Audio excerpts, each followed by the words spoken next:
че не случайно нашият фестивал се нарича Пирин фолк. Той вече е балканският фестивал, но той тръгва от Пирина и тръгва от фолклора. Това е фестивал, който е фестивал на подмладената традиция. Това е фестивал, който стъпва на раменете на предходниците и трябва да развие посланията напред. И затова бях особено щастлив, когато и снощи, и тази сутрин ме срещнаха хора и ме поздравиха и ми казаха: спокойни сме, защото и журито, пък и самите участници, пък и хората от публиката са на едно мнение. Пирин фолк го има и ще продължава да го има. Той няма да се размие, няма да стане последния ерзац на липсващия златен Орфей. Той се остава Пирин фолк.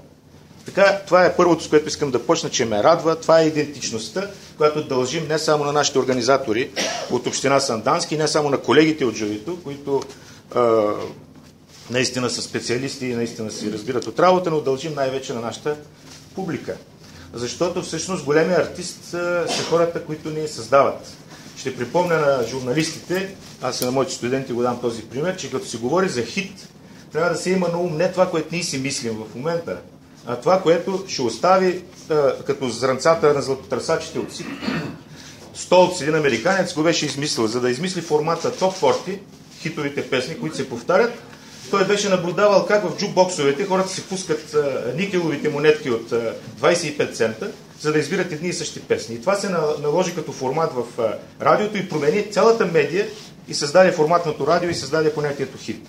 Така че ние сега залагаме нещо, пуснати са паричките в касичката, като метафора го казвам, и вече успехите ще ги женим заедно. Така че второто нещо, което искам да ви кажа и което ме прави щастлив тази година, и мога да ви уверя, че мисля, че фестивалът е така възходящ, е факта, че след първото слушане, на втория ден сутринта, като се събудих, можех да се изтъмени към 4 от песните. Което, разбира се, не е мерило. Разбира се, че има песни, които са и по-сложни, разбира се, че не всичко трябва веднага да бъде запомнено, не е толкова просто. Но това е също един от показателите. Надявам се публиката да ги запее. Надявам се като един нов фолклор, както някога старите песни са се носили от уста на уста и от ухо на ухо, те да продължат живота на Пирин фолк, а истинският живот ще бъде отвъд фестивала. Това е едното, което искам да кажа. Второто, за бъдещето на фестивала, може би трябваше с това да завърша, има някои общи идеи, те сигурно ще бъдат споделени, но аз си мисля, че ние можем да бъдем спокойно така, на тези традиции вече създадени, да стъпим, да не се срамуваме от тях, но да търсим тяхното разширяване, да го направим още по-балкански, да интегрираме и другите балкански страни, да интегрираме в медийното пространство повече прозорци към света и към нашата презентация. Защо не и да изберем нашият и да го докажем нашият форум като най-авторитетен в този жанр, в този стил и да връчваме, да речем, награда за цялостно творчество.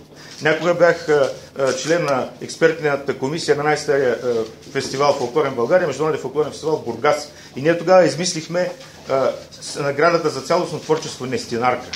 Така че мислете си, бъдете креативни как да наречем една евентуална бъдеща награда за цялостно творчество. Дали да е Свети врач, дали да е Жива вода, дали да е нещо друго, може би ще се роди от съвместните ни идеи. Това е само една от идеите. Разбира се, може да има и много други.